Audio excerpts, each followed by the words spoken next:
মানে আপনি প্রথম কি করছেন আমি বুঝি না স্যার। আমি হলাম সেনবাগ পৌরসভা বিএনপির সাবেক সেক্রেটারি, আমার নাম হলো শহীদ। আপনার নাম হচ্ছে শহীদ সেনবাগ, জি কাজ গ্রুপ না Farooq group? Farooq group. Farooq group, হ্যাঁ হ্যাঁ। জি জি, আমিও বাড়িও পরিকল্পনা। আমি চিনি তোমার পরিচয়, আমি জানি। হ্যাঁ হ্যাঁ হ্যাঁ। তুমিও কাজী গ্রুপ, তুমি এক গ্রুপে আছো, এক গ্রুপে আছি, কথা ইয়ে নাকি? হ্যাঁ, আমি তো ইউনিয়ন ছাত্র দলের সভাপতি পদপ্রার্থী। হ্যাঁ জানি, আমি জানি। এখন স্যার আপনি কি মানে আপনি কি সুমন একটা শুনো। হ্যাঁ, তোমাদের বিপি মফিজ ভাই আছে না? বিপি মফিজ ভাই, হ্যাঁ বিপি মফিজ ভাই। বিপি মফিজ ভাই, আমি তুমি একটু বই একটু আলাপ করতাম। মানে কি মানে আলাপ মানে কেউ ফোনে বলেন মানে কি করতে চাইতেছেন? মানে কি করতে চাওয়া বলতে, যেহেতু এখানে একটা জামিনা কি হয়েছে এটা উপরে আল্লাহ জানে, আমি জানি না পুরা।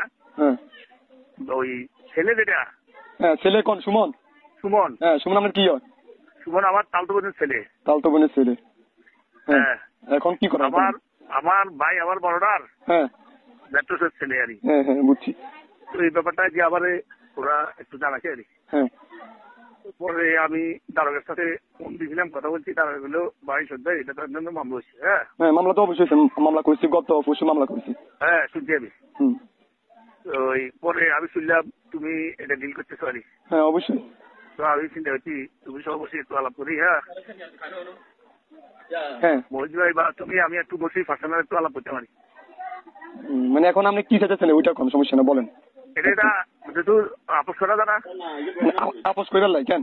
হ্যাঁ মানে এটা এখন কোন দৃষ্টিতে বোঝা যায় যে এটা আপোষ করা যায়? এটা কি কোনো মারামারির কেস বা কোনো হত্যার কেস এরকম কোনো কিছু? এটা তো স্বয়ং দর্শনের চেষ্টা এবং হত্যার চেষ্টা করছে এতে। এটা কি দর্শন আছে? এটা তো দর্শনের চেষ্টা করছে। দর্শন হয় নাই, আমরা দর্শন মানে দর্শনের আমরা মামলা করি নাই, মামলা করছি আমার বলছে। হ্যাঁ ঠিক আছে, দর্শনের চেষ্টা এবং হত্যার চেষ্টা। তখন এটা তুমি তুমি কি চাও? এটা আইনি প্রক্রিয়া চলবে, আইন যেভাবে তার বিচার করবে এভাবে চলবে। হ্যাঁ ঠিক আছে। আচ্ছা ঠিক আছে, ওকে, সালাম আলাইকুম।